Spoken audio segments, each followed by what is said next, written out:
નમસ્કાર મિત્રો, હું છું હરીશ બ્રહ્મભટ્ટ. નિર્ભય આણંદમાં આપ સૌનું સ્વાગત છે. અમદાવાદના સાબરમતી રેલવે સ્ટેશન પરથી ઉપડતી સ્પેશિયલ હરિદ્વાર માટેની ટ્રેન એટલે કે માથાનો દુખાવો. આપણા ભારત દેશના વડાપ્રધાન શ્રી મોદી સાહેબ જ્યારે બુલેટ ટ્રેનની વાત ભીડી રહ્યા છે ત્યારે નીચેના નેતા અને ઓફિસરો જો તેમને સાથે સહકાર નહીં આપે તો શું થશે? મોદી સાહેબના સ્વપ્નનું સ્વચ્છતા અને સાફ સફાઈ બાબતે બિલકુલ ઝીરો. કોઈ પણ સ્ટેશન પર સમયસર પહોંચવા માટેની ગેરંટી નહીં. B1 અને B2 એમ બે કોચ હોય છે, પરંતુ એક પણ કોચની અંદર કોઈ પણ જાતની તમારી સિક્યુરિટી નહીં, કોઈ પણ પોલીસ હોતી નથી.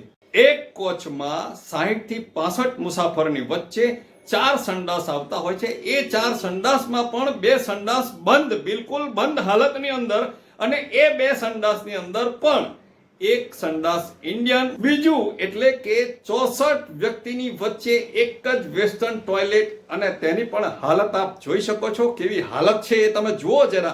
શ્વાસ તમે લઈ નહીં શકો એવી હાલત છે આ વેસ્ટર્ન ટોયલેટની. હરિદ્વાર માટેની આ સ્પેશિયલ ટ્રેન કહેવું એ પણ શરમજનક લાગે છે. અત્યારે વિશ્વની અંદર જ્યારે નામના થઈ રહી છે ત્યારે અહીં આપણા ત્યાં રેલવેના યાત્રીઓ મજબૂર થઈ ગયા છે કે આવી રેલની અંદર પણ મુસાફરી કરવી પડે છે. આ કોચમાં સુવા બેસવાની જગ્યા ઉપર વંદાઓ નીકળે છે. વંદા તમારા કદાચ કાનમાં પણ પેસી જાય. નાના બાળકોની હાલત શું થતી હશે એ તમને કંઈ કલ્પના પણ ના કરી શકો તેવી હાલત. માંડ માંડ ચાલતી આ ટ્રેનની અંદર સમયનું તો કંઈ પૂછવાનું જ નહીં.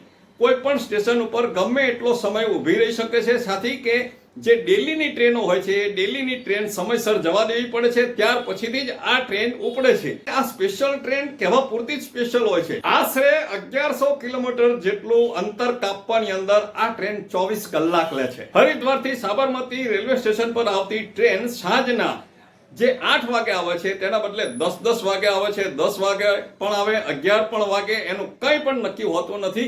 અને આ ટ્રેન જ્યારે આવે ત્યારે તે રેલવે સ્ટેશન પર કોઈ પણ જાતની લાઇટની વ્યવસ્થા હોતી નથી.